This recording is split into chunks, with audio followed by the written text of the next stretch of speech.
How do you train your dancing? What are the best practices? And how do teachers and professionals train? Well, let's find out. Hello everyone, and welcome back to ZoukNerds. In today's episode, we are going to be talking about how teachers, professionals, and the alike train in the world of dance.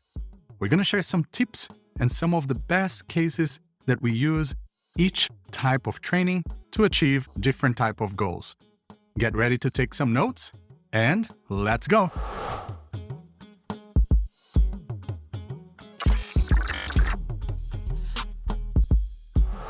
Hello everybody, and welcome back to another episode. My name is Alisson Sandi, and today we have our two beautiful co-hosts here. Hello, Gui Prada. Hello, everybody. Welcome back. And hello, Adayl. Hello, humans. Welcome back to another episode. And in this episode, we want to actually connect a little bit with what we were talking about in the last one, where we discussed the new year, the new resolutions, and the things that we're wishing for 2025. But we want to get a little bit more specific. In the last episode, I shared a little bit more about how I structure my training sessions, or better, how I used to structure my training sessions in the past when I was training back in Australia. But now let's discuss how we want to do different for this year. So how about you, Gui? How do you train and how do you get to this Buddha level of dancing, connection, and peace, even when the DJs are going crazy nuts and you're still there, just, finding that calmness in the music to create that connection that we all love to watch? First of all, I think it's important to highlight, it's important to bring to the public that sometimes when the music is crazy and you see I'm standing there, I'm doing it very much on purpose because I'm doing with the intention of creating contrast. So those around me have at least one person that can look at, okay, I don't need to go crazy too. So there is another way to interpret this. Is it like a protest? Yeah. For the DJs? I have a funny story about this, by the way. Okay. I was DJing in Seattle for Everzouk, and Gui was actually dancing with Deblin. And I play the Raul and Isa song, Ascend, the and Gui pretty much don't like that song. I now realize that. Deblin came to Gui and she's like, I love this song. And Gui's like, I hate this song. And they just stand there for the entire song of it, which is great. But I think it's a interesting thing that you just mentioned before we go into our training mode, Gui, that you still try to make the most of it, even if the song is not on your liking. It's not that DJ is playing a song that I don't like, it ruined my dance, I'm gonna leave by, right?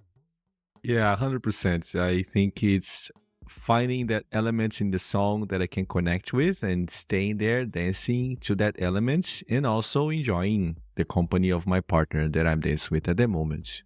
In terms of training, I do have a hard time with it because I did not develop the culture of training for myself in a way that I understand training these days, which is basically the way that Alisson was talking about. We have specific points that we go through one at a time, focused. I'm still, I think, creating the culture of training for myself in this way. My training life has been a lot in classes, taking classes, doing the labs, so was always in a group setting. In the times that we would go train would be still with a small group, so having one-on-one training was something that I only started doing more intentionally when I moved to the US in 2017. That was the first time that I got together with someone to train just us, So my training has always been what I call mindful social dancing. While I'm social dancing, I am paying attention to very specific aspects of the dance. For a long time, for the longest time, was the connection, the physical touch. That was the thing that I was paying attention to the most. So I consider that I trained while social dancing, because as I social danced, I was noticing the interaction of my touch and the reaction of my partner, and noticing the changes that I was doing, how that was impacting the ease of motion and the ease of dance. And then over time, as I started teaching in 2017, I needed to start training more specifically. So musicality training the new trends, the new movements, getting updated with whatever was going on with the Zouk scene or with the fashionable thing to do, the movements, not only in terms of patterns, but also the way that we move our bodies. So for example, these days is the little bounce thing that we do in the basic and in the lateral. And I remember, damn, I need to train that. So you're standing here by myself and doing the basic on my own until I got that flow. So the training for me has always been not structured. I would start with basically what Alisson dislikes, social dancing. That would be the way. We start with the social dancing, and then whatever came from that social dancing, then we would train. So we didn't have specifically a topic. We did have the intention to get together for some time. And then as a result of that dance, we then train something specific. When I was dancing with Kelsey more, we would have more specific trainings because we wanted to develop vocabulary for dancing close embrace. Because it was in the time that the planta was reigning supreme and there was a confusion. There was association of dancing in close embrace to not moving, to stay on the spot. So we wanted to say you can dance in close embrace. There is all these things that you can do. So then we had this very specific way of training that we would dance for like 30 minutes to 1 hour, where we could not do viradinha once. So we needed to keep moving without doing a viradinha. Then we introduced the viradinha, but we cannot do lunges, we cannot turn. So we would basically train using limitations, but still social dancing with a limitation. And that started to spark creativity and stuff like that. So I could go on and on and on. But to summarize, because I also want to hear how you train, Adayl, how you have been training while there in Portland, I would say that I am moving towards something more like Alisson shared, a more intentional kind of training, getting there with a topic that we want to train, while still maintaining the social dancing part as a moment of the training, using a prompt with some sort of limitation or something that we want to repeat many times. So a blend of these two styles. But I do have stuff to train connection, to train calm, to train musicality. So there's all these different aspects to it. But before I go there, I'd love to hear from you, Adayl. How was training with Deblin? How has this been going? Yeah, I think you touched a really good point, and we talked a little bit about this the past episode. I have the advantage that we pretty much meet up 4 times a week. So our intentionality is very defined on what we're going to train, which day of the week, and we have that consistency going. So for us, the training looks like more or less on Mondays, we try to plan classes and social dance the things that we're going to teach in class. Not only on Zouk, but now I'm teaching bachata too. So on bachata to get that different feeling from both dances and how to show the students how to do it on the music and everything. So we want to be ready for that with the movements that we're teaching throughout the week. So we're taking the Monday for more admin time, class time, and everything. Then Tuesday and Wednesday and Thursday usually is just focused on more of our dancing. We have one of those days we only do social dance training, that we just get to the floor and we're just gonna social dance. And that's how we do it. One other day of the week, we choose to train Jack and Jill, because if you guys don't know yet, Deblin is a Jack and Jill freak. She loves that thrill of being on the Jack and Jill and on the stage, and it's one of the things that she enjoys a lot about the Brazilian Zouk aspect.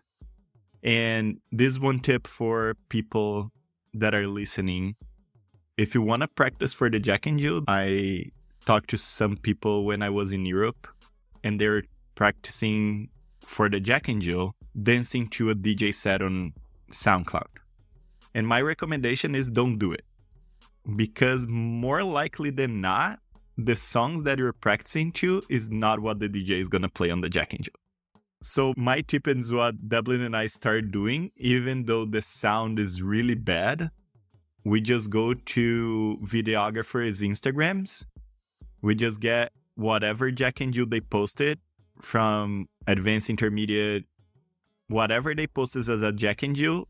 We just put that, crank the sound up of the Instagram video, and we just dance to the songs that DJ is actually playing.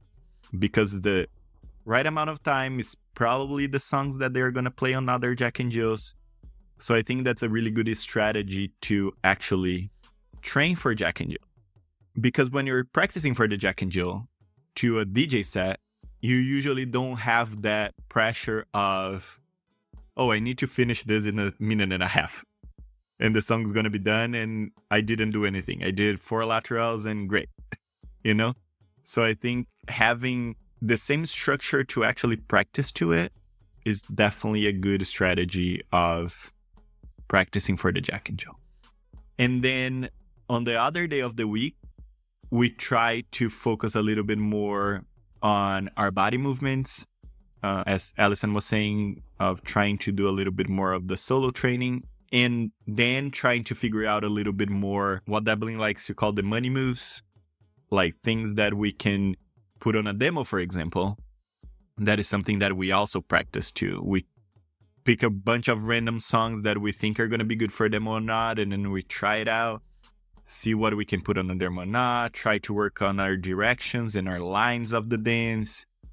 So it's a very interesting shift, and as Gui said, for me, I think this is probably one of the first times since I got to the US that I have this very focused, mindful training to actually have a dedicated time for Jack and Jill, a dedicated time for social dancing, a dedicated time for demos and performance and stuff like that. Having this opportunity is helping a lot with what we're trying to achieve with our partnership. So I think for me, that's the key. As we said before, have the intentionality and having the prioritization of what you're going to train and when you're going to train it, and actually go in. I think something that I want to add that is interesting about what you said in terms of practicing with sets is that I do a lot of Jack and Jill training, group training, and private lesson training around the world. In one of the trainings, I have this playlist of what I consider anthems from all generations, from old school to kind of middle of the way to the newest, but songs that I think every dedicated, fanatic Zouk dancer should know. And I mean, they should know on the first 4 seconds, even less. So what I do is I play the song like 2 seconds, and then I ask the room, who knows that song?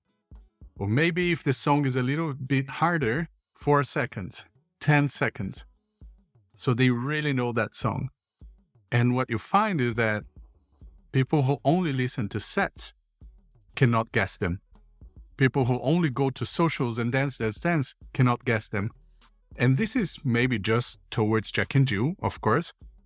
But if you don't know the song in the first few seconds, it's going to kind of like be an obstacle for you to actually start that dance and start the vibe and start the flow.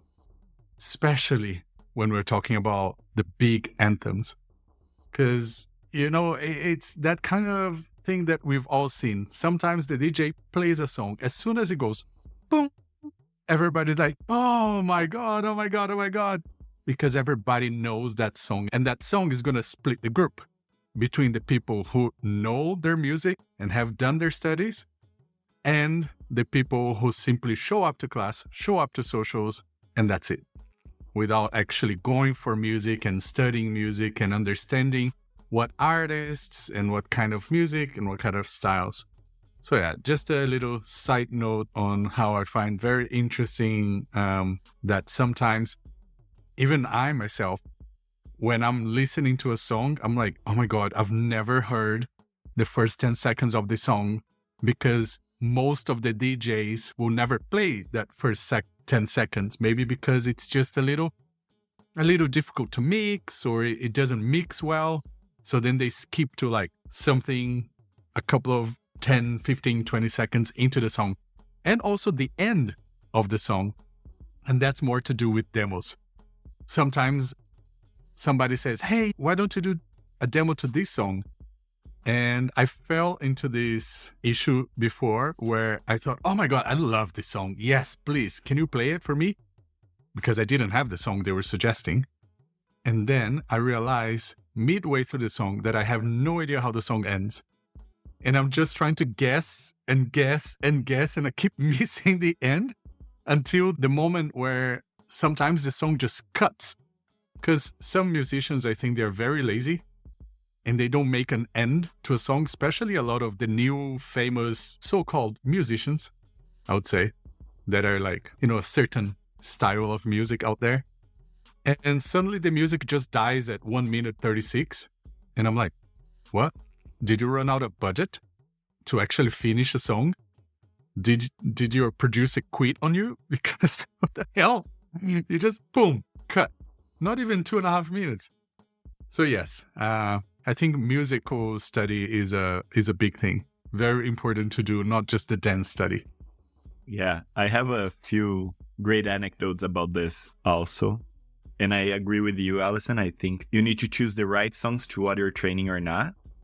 The first one that I'm going to tell you, it's about the demos. And I do believe that people should not do demos from Spotify.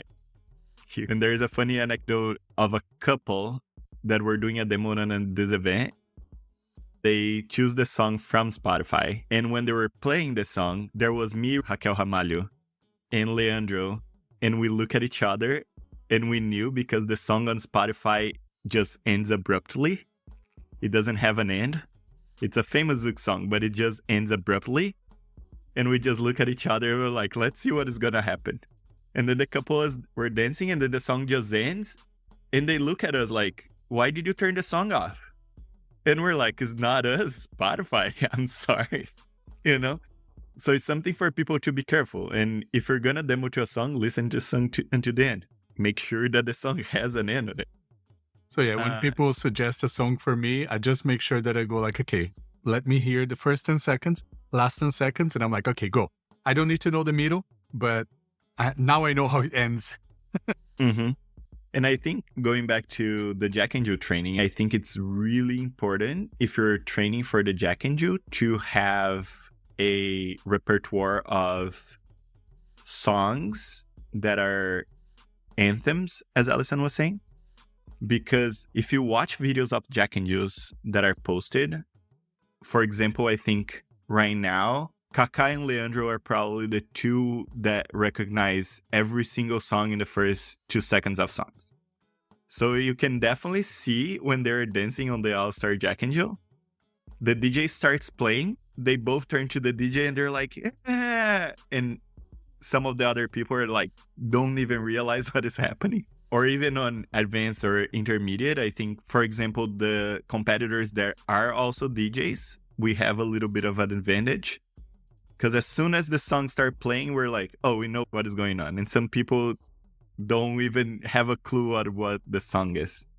So I think for the specific of the Jack and Jill training, as I said, I think it's important that we listen to what DJs are playing on Jack and Jill's and trying to get those songs and see where they start.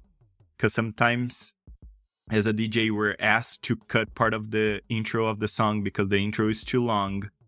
So see what the DJs are playing, how they're playing the songs, and try to practice with those songs. Helps you a lot on the long run of the Jack and Jill, so you can start to identify the songs, as Alisson said, on the first 2-4 seconds of the song, and you already know where we're going to go with all of that. And taking it back a little bit, as Gui said, what else would you like to share more about, Gui, of your mindful training of the closing brace and taking a little bit out of this competition zone and coming back to the social dance and closing brace? Yeah, I'm curious to know what's your next phase. What's the next Gui? You know, as artists, we all know that every 3 years we have to reinvent ourselves. What you cooking, man? What you cooking? So when I was a lawyer, there was this thing of specializations, and lawyers become specialized in certain things. There is, however, the generalists, the lawyers who are aware of most things and can help people with the basics. And then when something is very specific, they direct them to somewhere else. So some of the firms that I worked for, we had a generalist lawyer that sometimes would solve most problems. When something was really tricky, then we get to the specialists. I like to see myself as a generalist in the sense of that I can keep helping people with basics and with comfortable basics and comfortable foundations. The next phase that I'm focusing on is to provide more organized courses and materials to work on the basic stuff, maybe from a different perspective, because after the travels that I did, I realized the same issues everywhere I went in terms of the learning of the dance. So the next phase for me, I think, is to create a system to teach Brazilian Zouk from the ground up, working on the basics, working on the foundations, but tackling the things that I observed as the main challenges as soon as possible. So as a teacher, that's what I'm aiming towards. As a dancer, I think my next phase, I'm not very sure yet. I think with the training of Lambada, that will probably unlock some stuff. The training on the solo dances will unlock some other things. I don't have something completely laid out for me as an artist, as a dancer. Right now, I'm planning the studies, and I want to see what is going to come out from these studies. Because one of the things that brings some calm to my heart when I think that I have been talking about the same things for too long is that every time I come back to a scene, is a whole bunch of people that never heard about this before. So although it's sometimes the same for me and I feel, but I have talked about this before so many times. However, I go to that place, I go to that city, nobody has ever talked about it. They never heard about it and they're curious about it. So it's one of those things that sometimes we forget how big the turnover is in the Brazilian Zouk scene still, unfortunately, in certain places. Yeah. So in that sense, that brings some calm because I know that everybody that comes in will hear it with the novelty ears. So that's nice. So reinventing myself in finding ways to convey all these ideas in a more accessible form. I already changed so much the way I convey things about comfort and embrace since I started so much. I have my early notes, my first notes that I would do in a sheet of paper, with all the revisions and stuff. And sometimes I read what I wrote and I cannot recognize myself in what I wrote, in what I used to say in class, and how I used to convey the content. So I think getting better at it, at conveying, and getting even better at it. So I want to reach a broader crowd, a wider crowd. That's, I think, my main goal for next year. I feel like there is the teacher's dilemma all the time, right? That we want to teach a different content all the time because we think that's necessary for our growth as teachers and artists. At the same time, we forgot to see the beauty of refining the content that we already have. So I think that's also the part of the training, how you train your teaching to take your content like Gui with the closing brace to a perfection level of how we're going to teach you the same. And how many iterations you need to put on the same class that you're teaching to get to the point that the class is like perfect in a way. As Gui said, we sometimes forget that the turnover is happening. We go back to a scene and we think, oh, we already taught this class on the scene 2 years ago. And then it's a completely different crowd that are there wanting to listen to the same thing that you taught 2 years ago. Yeah, and there is something else too, because I have experienced that. If you go back to the scene, turnover, there's all these new people, but there is, the OGs, the Highlanders, they're always there. And after the third time, they're like, oh, I finally got it. You have been talking about this for such a long time now. Now I understand because you said enough times and in many different ways. And some people come to me and say, I've been observing how you have been changing the way you present the content. And I enjoy it. So all these kind of positive reinforcements just allow us to stay and feel safe that we are in a path that makes sense and that people are wanting to hear what you want to so passionately share, because I think these things we talk about are things that we like so much, I think it's important also to be patient with yourself and to understand that we are going to learn what we're ready to learn. So you may spend $2,000 and go to some very special training for something and then come back and not have your dance completely transformed. But your friend who went to the same training has their dance completely transformed. It's not your fault. It's not necessarily the teacher's fault, but it's got to do with like what kind of training is best for you at that moment and what is your body and mind ready to absorb to the max at that moment. It's something that we all should be paying attention to instead of just following the crowd. Make sure that you're designing your own path in your own training and in your own development to have the highest success rate, really. I think that's important to remember. For sure. And I agree with you. I think we need to focus on both because if you don't put the hours in, this rate of success is probably going to be less than someone that puts a lot of hours on it. But at the same time, even if you put a lot of hours on it, you need to be intentional and get the training that fits your learning style and your current journey that you're having and not just train for train. Because then the frustrations I think are bigger than the improvements. And then it just brings us on a downhill path that is not necessarily the best for what is happening on our dance life. And now that Gui shared what's next for him, what is next for you, Alisson, on your training dance journey? What is next for my dance training journey? I think it's continuing to improve my mindset to a much, much, much deeper level. As you've heard in multiple episodes, that's been my journey, mostly for the last many, many years. Because studying the technique and the foundations and the mechanics is something that comes very, very natural to me. It's what happens to me.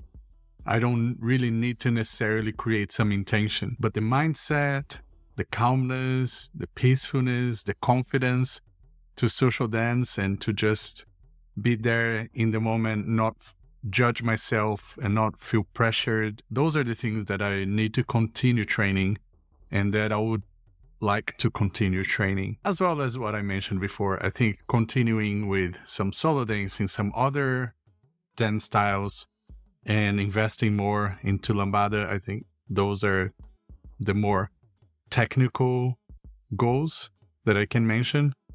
But in terms of personal, what I want to improve for my dancing is really my mindset, my connection with myself and with my partner. Now, how I'm gonna go about that? That is something that I have to explore more. I have to reach out to different teachers, take some courses, some private lessons, and experiment different methods and see if there's one specific one that works best for me or if a combination of methods and approaches would be the best for me. I don't have a very structured plan about that one personally, but I know that that's what I want to achieve. Now, for you guys, what do you feel like you use to train a lot and you don't feel like is really giving you all the returns that you used to get? What are the things that you used to spend a lot of time and instantly feel that return, but nowadays you feel like, I don't get as much excitement and passion and happiness about it? This is something that happens a lot with students. Oftentimes they are training a lot of techniques and they feel like, oh my God, every time they train technique, they feel like some light bulb comes on. But then they get to a phase in their dancing that they feel like the technique classes are great. They love it. They understand the importance of it, but it's not that, exciting anymore. So then they have to shift. Can you guys identify something in your training that has shifted? Man, that's a very good question, because honestly, I don't think I can identify something that I used to train, that I used to extract joy from, and that I don't extract joy from anymore. I think specifically because of the way in which I was trained and I trained had all of aspects combined. I have always trained comfort combined with the technique, combined with the things. So all elements were there at all times. I remember training with the people that I trained several times. We would learn something, and then right after we felt that we understood the technique and then the execution is going, we would say, how can we make it comfortable? And then we would train how to make the thing comfortable for ourselves. And then we'd like, okay, how can we make it not only comfortable, but also something that we would actually do on the floor? And then there's another training. So in that training, there are slight modifications to what we first saw or we first trained. So the final result of that is different. So that would bring so much joy to the process of training and learning something new, because it felt that we made it work and make sense for our body while still learning the technique. So bringing the comfort in the technique. And then the fourth part of the training is like, let's go to the floor and let's try this with as many people as we can. And then we come back and check. Is it actually social danceable? Is that doable with most people that have the experience for this particular movement? And then sometimes the movement was not leadable. And then it's not part of the vocabulary as much. But when the movement was leadable, then it became teachable. So like there's a whole progression to the process that I think I didn't get to the place where there was something I used to train that I would find joy and that I don't anymore. Yeah, what about you, Adayl? Yeah, for me, it's been hard. I've been thinking about it while you guys are talking. But I think for me, it's really important to share the opposite experience. Recently, I've been more cognizant of my injuries that I have acquired throughout the years. When I was a very young child, I had the experience of falling out of a horse when I was 3 years old, and I broke my arm. And when I was about 30 years old, I found out that also my spine was fused in a way. But even though knowing that injury, I didn't put too much thought on it, on how that was affecting the way that I was dancing. And for me, it was like, okay, it's just an injury. I'm just here and everything's fine. And then on the past month or so, with the help with my really good mentor, Nayara, we've been doing probably hours and hours of basic step and lateral for days. And I'm like, great, this is actually what I need. And I'm feeling so much joy on it again. Even though we, as teachers, we love to practice our basic steps.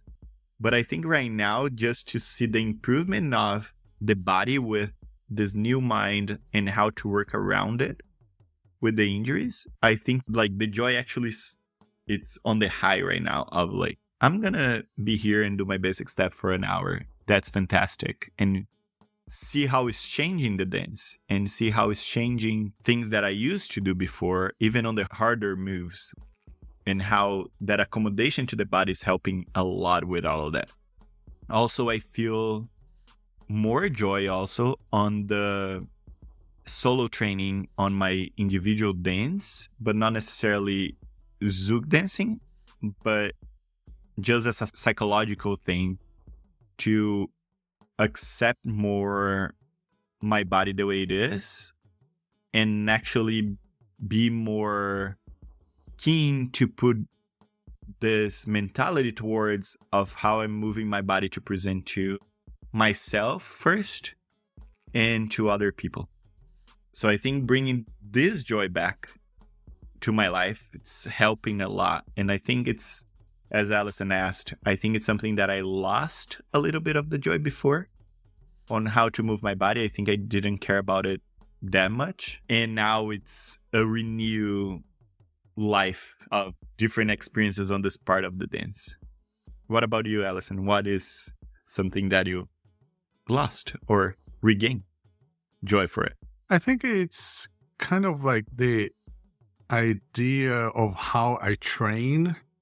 I used to be primarily mechanical and then logical and then feeling. That's kind of like how things naturally happen to me in my trainings. But what I've been trying to focus on is not being so critical of the mechanics and the aesthetics and the lines so early on while I'm learning something new. So I've been trying to focus more on how it feels, the dynamics, the energy, and then once that is kind of feeling like something close to where I want to be, then I will look into the details of the mechanics and the technique that I really, really, really need to focus on.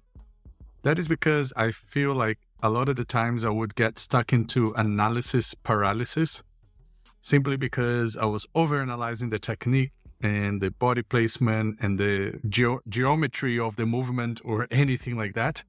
And I wouldn't really understand, or I wouldn't really give myself permission to feel the movement and to see how it feels naturally in my body, and then from there start to make adjustments.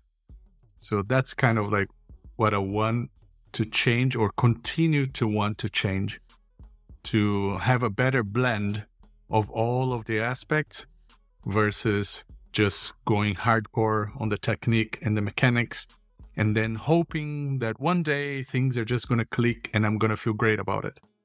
Trying to get that more efficient and more tied together, where in my trainings, sometimes I'll just go like, okay, today it's technique, lines, weight transfer, or at that hour. And then the next hour is more like, okay, not going to worry too much about that, but now I'm going to worry about the connection and the energy exchange between my partner and I. And then maybe the third hour, I'll focus on, okay, now let's try to put that into a social dance where I'm not judging, I'm not thinking, I'm just accepting and receiving the results as they come. So really going into that and investing more into that is my goal. Yeah, as you're saying that, Alisson, brings to me that thinking that our journeys, our stories, everything we went through that took us to this point in regards to dancing, how we dance and how we train the dance, informed so differently how we approach the aspect of training, how we approach and how we approached in the past. Because of those needs, you needed to get your visa, you needed to stay in Australia, you needed to win stuff. So your training was like, let's win stuff, let's be perfect, let's be, polished to the point that there is no doubt that we are the best. I don't know Adayl's journey on that sense, but my journey was like, I had absolutely none of these needs. So the training was like, how can I get more cozy? How can I get more joy out of social dancing? And Jaime Arocha was a lot about being more expressive, being able to convey the emotion of the song, convey the emotion of the music, and connecting with your partner. So the training was all around that, So there's nothing about being perfect in any way. It was more about being like this idea of being elegant, of being like this peacock that walks around when you dance in bolero, this super curvy thing that walks around when you dance samba de gafieira, this even curvier thing when you dance around in forró. So training this very subjective artist aspect of the archetypes of each dance. So they're very different. And now that we are all in the position of teachers, we train also with the idea of teaching in mind. And then how can I convey this better? How can I teach these things better? So in the end of the day, the way we train is very much informed by what are we using the dance for. Yeah, if you're going to Jack and Jill it, you train Jack and Jill. If you're going to only social dance it, you train social dancing skills. And that was something really interesting because I have had a couple of conversations with leaders that didn't know what to train or how to train. And then I asked them, what have you been training so far? And then the answer is pretty much similar when we talk about it, which is a train that is more movement technique oriented. And I ask, have you ever thought about training adaptation? Have you ever thought about training comfort? Have you ever thought about training sensitivity of your touch? And that's always something like, wait, but how do I train that? And I said, wait, I shall tell you. And then we go, and then there's a whole new realm of possibilities open to something that the person never thought about. I mean, they thought about, but they didn't know how or if it was even possible to do with just one partner, So I think some ideas that we can think about and maybe do even more episodes about this aspect, because I think it's a very rich topic. Absolutely. And I think with that, we can take a pause for today because we have shared so much already.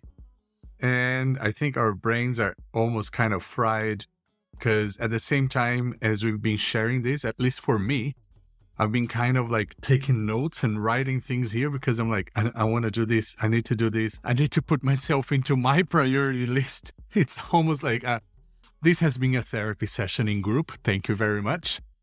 So I hope that you guys listening have taken some notes as well and have gotten some tips from our struggles and also our learnings throughout this process. Alrighty then, thank you very much guys for joining us one more time. We'll see you on the next one. Beijos, beijos. Abraços. Ciao. Bye, people.